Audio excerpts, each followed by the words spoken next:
नमस्कार.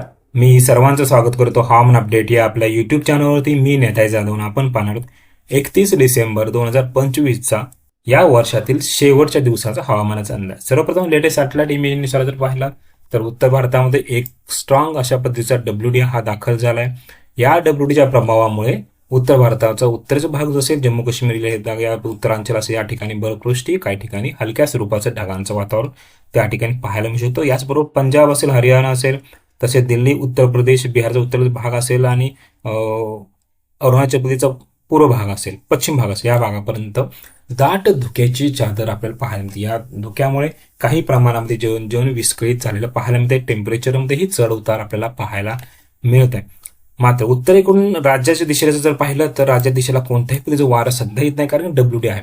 जसं डब्ल्यूडी पुढे जाईल त्या नंतर उत्तरेकडून थंडगार वारे हे दक्षिणेला सरकण्याची शक्यता आहे. याचबरोबर दक्षिण भारताचा जर विचार केला तर आंध्र प्रदेशचा दक्षिण भाग असेल, केरळचा पूर्व भाग असेल, तसेच तमिळनाडू या भागामध्ये एक सिस्टमच्या प्रभावामुळे हलक्या स्वरूपाचं ढगांचं वातावरण तयार झालंय व त्या ठिकाणी येणाऱ्या 24 तासामध्ये हलक्या स्वरूपाचा पाऊस पाहायला मिळू शकतो. या पाऊस राज्याचा विचार करा, राज्यामध्ये मात्र येणाऱ्या आठवड्यात कोणत्याही पद्धतीचा पाऊस पाहायला मिळणार आहे. मात्र तापमानामध्ये चढ उतार पाहायला मिळेल. येणारे 2 दिवस राज्यात थंडीत हळूहळू कमी येण्याची शक्यता आहे. नववर्षाच्या स्वागताचा जर विचार केला तर गुलाबी थंडीनेच होणार आहे.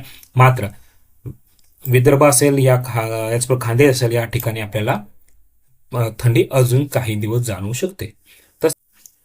याचबरोबर सिस्टम प्रणाली आणि वाऱ्याची दिशानुसार जर पाहिलं तर उत्तर भारतात जो डब्ल्यूडी आहे त्या प्रभावामुळे दक्षिणेला वारे सध्या वाहत नाही. याचबरोबर अरबी समुद्रामधून जे वार आहे ते गुजरातचा उत्तर भाग असेल, राजस्थान, पाकिस्तानचा दक्षिण भाग असेल, या भागामध्ये जे वार आहे ते उत्तर प्रदेश असेल, बिहार असेल या भागामध्ये वाहत आहे. त्यामुळे धुके जे आहे ते अजून दाट या ठिकाणी पाहायला मिळते. याचबरोबर राज्यात जर पाहिलं राज्यामध्ये उत्तर एकूण वारं सध्या येत नाही. जे वारं ते मध्य प्रदेशचा पूर्व भाग असेल, छत्तीसगड असेल, पश्चिम बंगालला वरून परत एकदा राज्याचे देश येत आहे. त्याच्याबरोबर मध्य भारताचा तो मध्यवर्ती भाग जर पाहिला या भागामध्ये वाऱ्याची डिस्कनेक्टिव्हिटी पाहायला मिळते आणि बंगालच्या उपसागरामधून जे वारं आहे ते कर्नाटकच्या दक्षिण भागापर्यंत वारे पोहोचत आहे.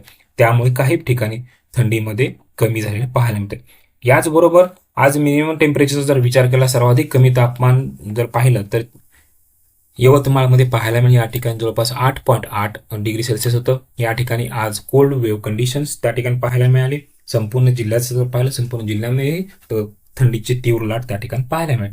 याच्या खालोखाल जर पाहिलं तर नागपूरमध्ये 8.6 डिग्री सेल्सिअस, तसेच ब्रह्मपुरीमध्ये 10.4 डिग्री सेल्सिअस, यवतमाळमध्ये 9.6 डिग्री सेल्सिअस, चंद्रपूरमध्ये 11.0 डिग्री सेल्सिअस, वर्धामध्येही थंडीचा तीव्र तडाखा त्या ठिकाणी पाहायला मिळाला. जवळपास कोल्ड वेव्ह कंडिशन त्याही ठिकाणी काही भागात पाहायला मिळेल. जवळ 10 डिग्री सेल्सिअस तापमान होतं. अमरावतीमध्येही 10 डिग्री सेल्सिअस, नांदेडच्या उत्तर भागामध्येही कोल्ड वेव्ह कंडिशन्स त्या ठिकाणी पाहायला मिळाले. याचबरोबर अकोलामध्ये 11.5 डिग्री सेल्सिअस, तसेच Washim 10.2 degree Celsius, Buldhana 13.2 degree Celsius, Parbhani 11.1 degree Celsius, Latur 11.6 degree Celsius, Chhatrapati Sambhajinagar 10.6 degree Celsius, Jalgaon 10.8 degree Celsius, Malegaon 10.2 degree Celsius. याचबरोबर नंदुरबारचा उद्यान धुळेचा काही भाग असेल या ठिकाणी जर पाहिलं जवळपास 13.5 डिग्री सेल्सिअस तापमान पाहायला मिळेल. नाशिक जर पाहिलं, नाशिकमध्ये 9.6 डिग्री सेल्सिअस, अहिल्यानगरमध्ये 8.4 डिग्री सेल्सिअस, तसेच जेऊर करमाळामध्ये 8.5 degree Celsius, Dharashiv 10.6 degree Celsius. याचबरोबर मोहोळमध्ये 14.0 डिग्री सेल्सिअस तापमान पाहायला मिळालं. याचबरोबर सांगली जिल्ह्याचा पूर्व भाग असेल, तसेच चडचण असेल, याचबरोबर विजापूर असेल या ठिकाणी ही कोल्ड वेव्ह कंडिशन ती जवळपास 9.0 डिग्री सेल्सिअस तापमान त्या ठिकाणी पाहायला मिळेल.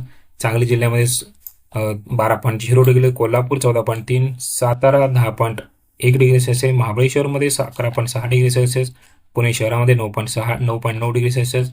याचबरोबर Pimpri Chinchwad 14.7 degree Celsius, Magarpatta 13.4 degree Celsius तापमान पाहायला मिळेल.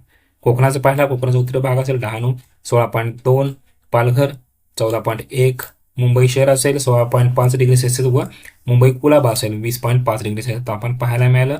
Alibag 19.1 degree Celsius, Ratnagiri 19.9 degree Celsius. याचबरोबर